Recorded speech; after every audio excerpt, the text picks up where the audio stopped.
Di ujung masa pendaftaran Pilkada 2024, sejumlah partai politik menjagokan kader terbaiknya untuk maju di kontestasi Pilkada 2024 ini.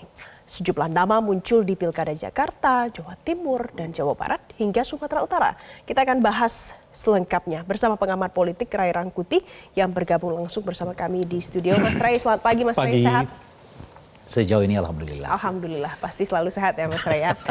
Mas Ray, yang akhir-akhir ini membuat publik menjadi ada yang kaget, ada yang tidak kaget, biasa saja. Ada beberapa nama baru yang kemudian muncul mendaftarkan diri untuk menjadi bacakada. Apakah ini bagian dari demokrasi kita membaik karena putusan MK itu, Mas Ray? Saya kira hampir tidak dapat dibantah ya bahwa putusan MK itu semacam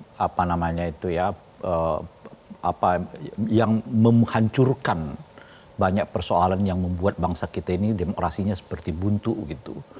Nah, kalau putusan Mahkamah Konstitusi hadir, gairah muncul, ya, dinamika muncul, ya, kemudian makin tak bisa diduga gitu ya, makin banyak harapan juga yang muncul dan seterusnya ya. Makanya ini seperti air bah lah ya, yang dibuka gitu, bos nih. Kemudian menyebar kemana-mana dan itulah yang kita nikmati sekarang gitu. Kalau sekiranya putusan MK itu lebih cepat, mungkin konstelasinya juga jauh lebih banyak dan beragam gitu. Nah sayangnya kan putusan MK itu hanya sekitar 2 minggu ya sebelum pendaftaran ini gitu. Sehingga petanya di tingkat tertentu tidak terlalu banyak efeknya gitu. Memangnya kalau lebih cepat, apa kemungkinan positif yang bisa saja terjadi kalau lebih cepat? Salah satunya dan yang paling penting itu menurut saya mencegah terjadinya, jangan sampai terjadi kotak kosong. Nah sekarang ini sekalipun ada putusan Mahkamah Konstitusi, saya mendengar di beberapa tempat tetap banyak yang masih menggunakan kotak kosong, khususnya mereka yang berada di pilkada yang berada di tingkat kabupaten kota gitu. Bahkan jumlahnya cukup fantastis ya, karena kalau kita lihat data 2020 lalu itu hanya sekitar 20-25 daerah yang kotak kosong kan. Nah ini daerah bisa mungkin meningkat 3-4 kali dari 2020 yang lalu. Jadi bisa mencapai 100 daerah yang mungkin bisa ya, tapi persisnya berapa karena kan baru akan kita lihat nanti di jam 24 nanti malam kan. Nah, jadi itu mungkin ya kalau sekiranya putusan Mahkamah Konstitusi ini hadir jauh sebelumnya gitu, mungkin kita bisa selamatkan tuh daerah-daerah yang masih menggunakan pola kotak kosong itu gitu ya. Oke, jadi ada kemungkinan terburuk bisa muncul sampai kalau 2020-25 daerah dengan melawan kotak kosong, sekarang bisa sampai 75 sampai 100 daerah. Bisa. Prediksi terburuknya begitu ya Mas Ray? Nah, syukurnya yang kedua itu kotak kosongnya mulai tidak terjadi di tingkat gubernur. Nah, ini sekarang gejalanya di tingkat kabupaten kota gitu ya. Kalau tingkat gubernur kan awalnya kita khawatir di Jakarta terjadi kotak kosong gitu ya. Lalu di Banten kita khawatir terjadi kotak kosong gitu ya. Di Jawa Timur juga begitu gitu ya. Di Jawa Barat juga begitu gitu. Tapi dengan munculnya putusan MK itu akhirnya seperti sekarang kan di Jakarta setidaknya 3 ya calon gitu ya. Lalu di Jawa Barat setidaknya mungkin 2 bahkan mungkin 3 gitu ya. Di Jawa Timur mungkin juga 3 gitu ya. Di Jawa Tengah bisa 2 sampai 3 gitu. Di Banten bisa 2 gitu. Jadi kelihatan makin ini ya terpecahkan gitu. Sebelum putusan MK itu hampir di 500 daerah ini maksimal calon itu cuma 3. Sebetulnya ya sebelum putusan MK gitu. Dan umumnya 2 pasangan calon lalu bertambah apa yang kita sebut sebagai kotak kosong itu. Dan itu bukan hanya di level kabupaten kota, tapi sampai meningkat ke level provinsi gitu ya. Nah setelah putusan MK ini, nah itu dia, mulai muncul kandidat yang jumlahnya meningkat nih. Ke 3 kandidat. Kalau sebelumnya kali besar itu kan 2 berpasang gini ya, hadap-hadapan gitu. Tapi setelah putusan MK ini makin banyak di daerah itu yang muncul 3 kandidat gitu ya. Dan makin mengurangi potensi terjadinya kotak kosong gitu. Itu yang saya sebut putusan MK ini ya kayak pintu yang menahan air bah lalu dibuka muncul semua. Efeknya gitu. Luar biasa begitu. Banyak orang juga sebetulnya kan bertanya-tanya nanti nggak akan membuat seperti pilkada sebelumnya kan. Awal-awal pilkada itu kan bisa sampai 6 ya, 4 kandidat kayaknya rame gitu. Nah sebetulnya pertanyaan itu bisa dijawab dengan pertanyaan lain. Anda mau banyak atau mau 1?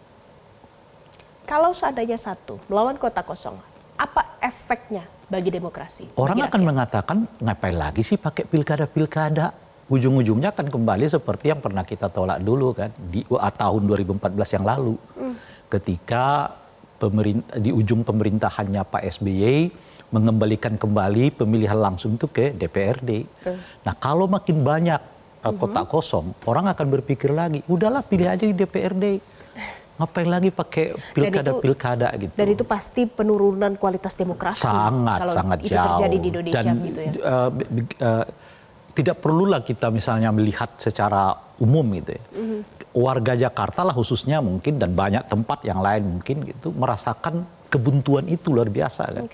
Figur-figur yang mereka sebetulnya harapkan bahkan dijauhi oleh partai-partai politik. Terakhir adalah Anies bersama dengan PDI Perjuangan. Kita udah menduga bahwa Anies dan PDI itu akan jadi, kenyataannya juga nggak terjadi kan gitu. Ternyata ya. PDIP mengusung Pramono Anung. Pramono Anung, kadernya sendiri gitu ya. Nah jadi akan makin banyak pilkada ini yang nggak sesuai sebetulnya pilihan dengan pilihan publik. Nah itu akan dengan sendirinya menimbulkan pesimisme kan. Ngapain kita datang ke TPS? Kita nggak kenal kok. Dan makin merajalelanya penguasaan elit politik yang tanda kutip ya memaksakan calon-calon mereka untuk terlibat di dalam pilkada. Sehingga dengan begitu nepotisme akan sangat sulit dihindari. Karena ya pejabat-pejabat akan mendorong anaknya sendiri, masyarakatnya tinggal pilih atau tidak. Kan MK udah mengatakan yang penting dipilih, kan gak ada masalah, yang penting dipilih gitu ya. Tapi Mas Ray, mungkin sedikit susah bagi masyarakat membedakan mana figur yang diinginkan masyarakat dan mana figur yang ditentukan karena kepentingan elit politik.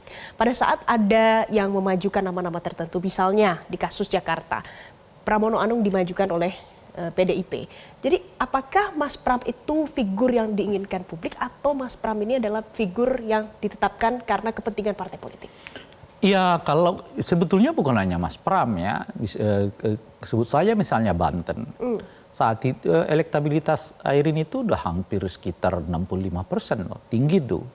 Tapi kan dia kesulitan nih dapat partai, bahkan dari partainya sendiri. Kalau kalau PDI Perjuangan kan sebetulnya